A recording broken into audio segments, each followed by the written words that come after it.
His perfect love.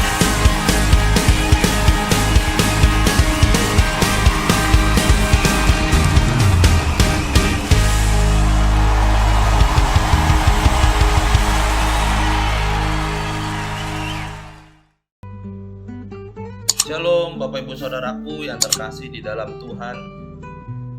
Filipi 4 ayat 19. Demikian firman Tuhan.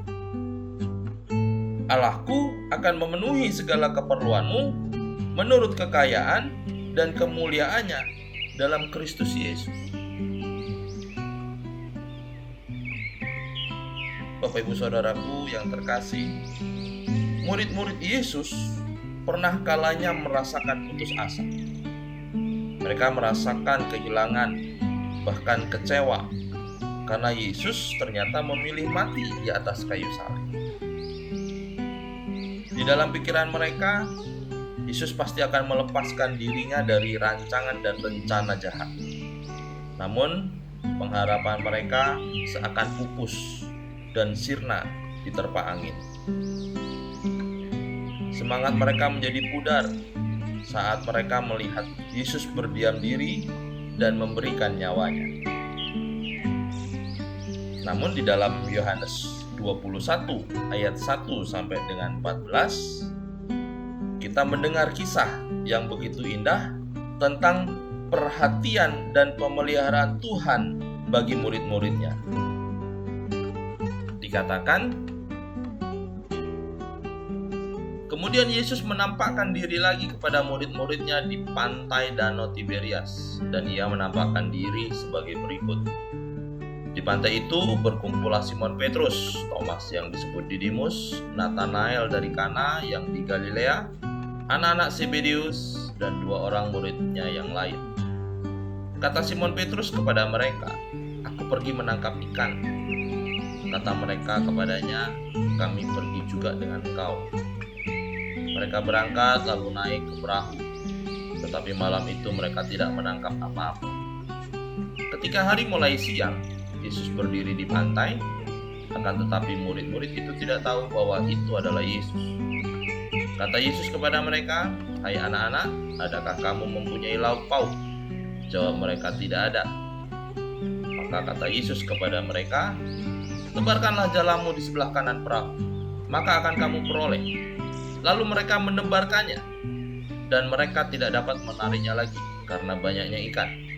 Maka murid yang dikasihi Yesus itu berkata kepada Petrus, "Itu Tuhan." Ketika Petrus mendengar bahwa itu adalah Tuhan, maka ia mengenakan pakaiannya, sebab ia tidak berpakaian, lalu terjun ke dalam danau. Murid-murid yang lain datang dengan perahu karena mereka tidak jauh dari darat, hanya kira-kira 200 hasta saja, dan mereka menghela jala yang penuh ikan itu. Ketika mereka tiba di darat, mereka melihat api arang dan di atasnya ikan dan roti. Kata Yesus kepada mereka, "Bawalah beberapa ikan yang baru kamu tangkap itu." Simon Petrus naik ke perahu, lalu menghela jala itu ke darat, penuh ikan-ikan besar, 153 ekor banyaknya, dan sungguh pun sebanyak itu, jala itu tidak koyak. Kata Yesus kepada mereka, "Marilah dan sarapanlah." Tidak ada di antara murid-murid itu yang berani berkata kepadanya, "Siapakah engkau?" Sebab mereka tahu bahwa ia adalah Tuhan. Yesus maju ke depan, mengambil roti lalu memberikannya kepada mereka, demikian juga ikan itu. Itulah ketiga kalinya Yesus menampakkan diri kepada murid-muridnya sesudah ia bangkit dari antara orang mati.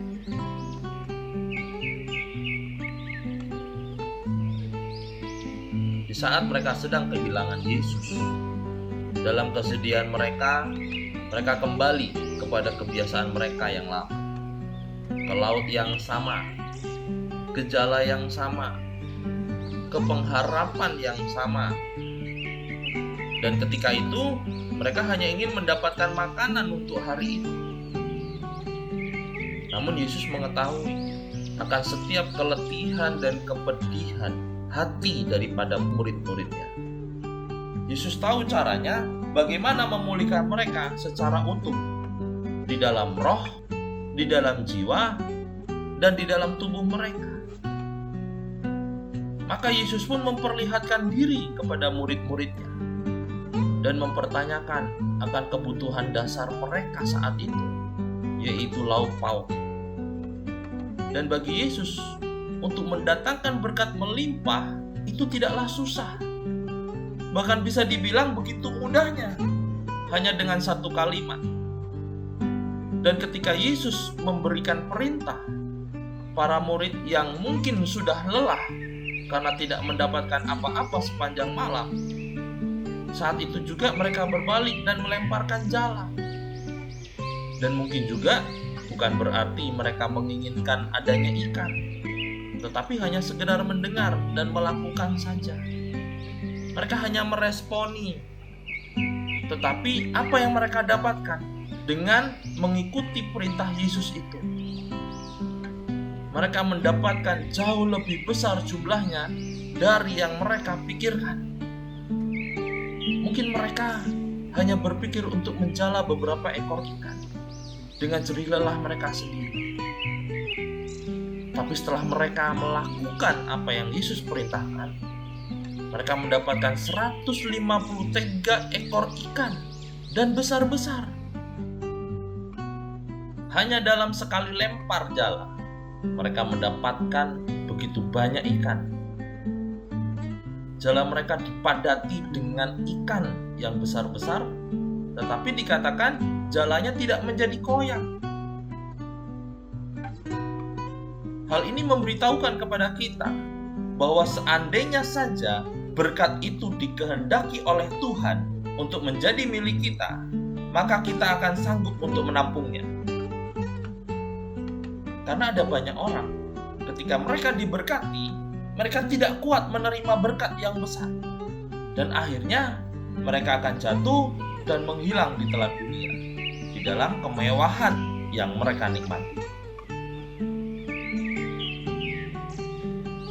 Saudara-saudaraku, Allah selalu sanggup untuk mencukupi dan memenuhi kehidupan kita dengan caranya dan pada waktunya.